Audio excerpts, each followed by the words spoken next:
So hello everyone, welcome to Filmopedia. इस video में मैं बात करने वाला हूँ दी फ्लैश के एंडिंग और दी फ्लैश के क्रेडिट सीन के बारे में। इसके अलावा इस वीडियो में मैं डीसी यूनिवर्स के फ्यूचर के बारे में बात करने वाला हूँ और ये डिस्कस करने वाला हूँ कि क्या एज़रा मिलर का फ्लैश आपको आगे भी डीसीयू को देखने को मिल सकता है या नहीं। इसके अलावा बाकी सारे डीसीयू हीरोज का फ्यूचर क्या होने वाला है, इसके बारे में भी मैं इस वीडियो में बात करने वाला हूँ। तो अगर आपको दी फ्लैश के एंडिंग के बारे में सब कुछ जानना है और डीसीयू के फ्यूचर के बारे में सब कुछ जानना है तो आप इस वीडियो को कंप्लीट देखते रहो। इसके अलावा अगर हमारे चैनल पर नए हो तो चैनल को सब्सक्राइब करके बेल आइकन दबाना ना भूले ताकि जब भी मैं ऐसे इंटरेस्टिंग नोट्स बनाऊं तो आपको नोटिफिकेशन मिल सके। With that being said, let's get started. So the flash के एंडिंग के अंदर हम देखते हैं कि एज़रा मिलर के फ्लैश को ये रियलाइज हो जाता है कि उसने टाइमलाइन के साथ छेड़छाड़ करके गलती की है और उसे अपने मदर को सैक्रिफाइस करना ही पड़ेगा अपने पूरे अर्थ को बचाने के लिए। इसलिए मूवी के लास्ट में डार्क फ्लैश और यंगर फ्लैश से अपना पीछे छुड़ाने के बाद बैरी वापस से अपने मदर के शॉपिंग बास्केट से टोमेटो कैन्स को हटा देता है।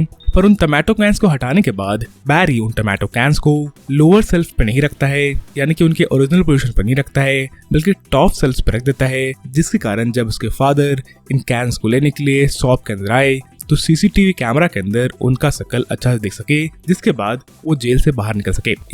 इस चेंज को परफॉर्म करने के बाद जब बैरी एलन अपने यूनिवर्स में वापस जाता है तब उसके डैड प्रिजन से बाहर निकल जाते हैं क्योंकि अब कैमरा के अंदर एज़रा के फादर का शकल काफी अच्छे से दिख रहा था। अपने फादर की हियरिंग के खत्म होने के बाद एज़रा मिलर का फ्लैश ब्रूस वेन से बात करता है और उसे अपने सारे मल्टीवर्सल एडवेंचर्स के बारे में बताता है। पर जब एज़रा मिलर का फ्लैश ब्रूस वेन से मिलता है तो ब्रूस वेन चेंज हो गया था और इस यूनिवर्स के अंदर जॉर्ज क्लूनी बैटमैन थे। जॉर्ज क्लूनी ने 1997 के बैटमैन एंड रॉबिन के अंदर बैटमैन का रोल प्ले किया था, जो मूवी कंसीडर की जाती है one of the worst super hero movies ever made and one of the worst Batman movies ever made. तो अब बेसिकली एज़रा मिलर का फ्लैश जॉर्ज क्लूनी के यूनिवर्स में फंस गया है। इसके अलावा इस मूवी क्रेडिट सीन में हम एज़रा मिलर के फ्लैश को आर्थर करी से बात करते हुए देखते हैं और ये सीन भी एक kind of a gag scene है जहां पर हम आर्थर करी को काफी ज्यादा नशे में देखते हैं और आर्थर करी बैरी एलन को अपने अटलांटियन रिंग्स भी देता है और भी ज्यादा बियर खरीदने के लिए। और लास्ट में एक्वामैन एक पडल के अंदर गिर जाता है और वहां सोने लगता है ये कह के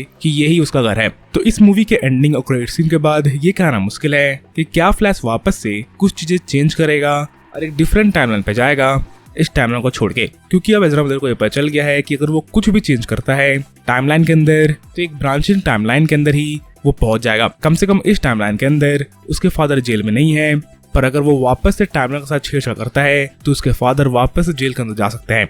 तो मे बी इस बार बैरी एलन रिस्क नहीं लेगा दूसरे टाइमलाइन में ट्रैवल करने का। पर आपको ये भी समझना पड़ेगा कि बैरी के ओरिजिनल फादर जो कि स्नाइडरवर्स के अंदर थे वो अभी तक मोस्ट प्रोबेबली जेल के अंदर होंगे। तो मे बी फ्यूचर के अंदर बैरी ट्राई कर सकता है अपने ओरिजिनल फादर को भी जेल से निकालने के लिए। और इस मूवी के एंडिंग के बाद ऐसा भी हो सकता है कि आपको फ्लैश 2 देखने को मिले अगर ये फ्लैश की मूवी अच्छा परफॉर्म करती है तो। अब क्या उस मूवी के अंदर एज़रा मिलर वापस आएगा ये कहना मुश्किल है, पर may be DC Ezra Miller को चांस दे भी सकती है क्योंकि इस मूवी के वर्ल्ड प्रीमियर के अंदर भी एज़रा मिलर आए थे और उनको काइंड ऑफ एक पॉजिटिव रिसेप्शन नहीं मिला इस प्रीमियर के अंदर भी। So may be Warner Brothers Ezra Miller के साथ एक बार और चांस ले सकती है for Flash 2 in DC Elseworld stories. आपको ये समझना पड़ेगा कि फ्लैश की मूवी के बाद डीसी ने काइंड ऑफ स्नाइडरवर्स को बाय बाय कह दिया है और अब डीसी स्नाइडरवर्स से आगे बढ़ने वाली है। और इस मूवी के बाद सुपरमैन लेगेसी से हमें न्यू डीसी की शुरुआत देखने को मिलेगी, यानी जेम्स गन के यूनिवर्स की शुरुआत देखने को मिलेगी। इस मूवी के एंडिंग के बाद बहुत सारे लोग ये कह रहे हैं कि ऐसा हो सकता है कि जेम्स गन के न्यू डीसी के अंदर बैटमैन का रोल और कोई नहीं बल्कि जॉर्ज क्लूनी प्ले करे, but I don't think so. James Gunn ने भी इस रूमर को डिनाई करके रखा है और ये कहा है कि उनके नए डीसीयू के अंदर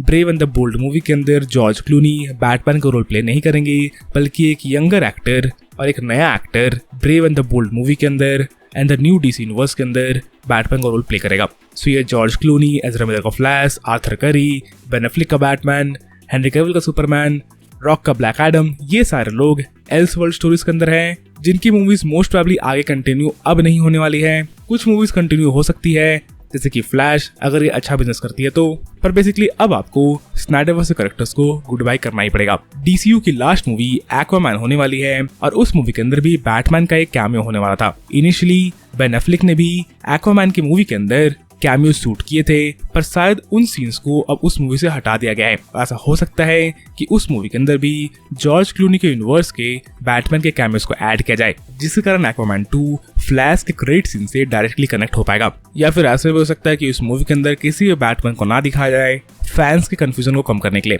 एक्वामैन 2 की मूवी इस साल दिसंबर के महीने में आने वाली है, जिसके ट्रेलर को सिनेमा कॉन के इवेंट के अंदर दिखाया गया था और इस ट्रेलर के ऊपर मैंने अपने चैनल पे एक वीडियो बनाई है। तो अगर आपको एक्वामैन 2 के बारे में सब कुछ जानना है तो आप उस वीडियो को जाकर देख सकते हो, लिंक आपको डिस्क्रिप्शन और आई बटन मिल रहा होगा। इसके अलावा अगर आपको फ्लैश के इंटायर प्लॉट के बारे में जानना है तो उस टॉपिक के ऊपर भी आपको मेरे चैनल वीडियोस मिल जाएंगे, आप उन वीडियोस को जाकर देख सकते हो। फ्लैश के बारे में और जानने के लिए, दी फ्लैश के एंडिंग से रिलेटेड या इन जनरल इस मूवी से रिलेटेड अगर आप कोई क्वेश्चंस हैं तो उन क्वेश्चंस को आप कमेंट सेक्शन में लिखना ना भूलें, और इन क्वेश्चंस के ऊपर मैं अपने नेक्स्ट वीडियो में बात कर सकता हूँ।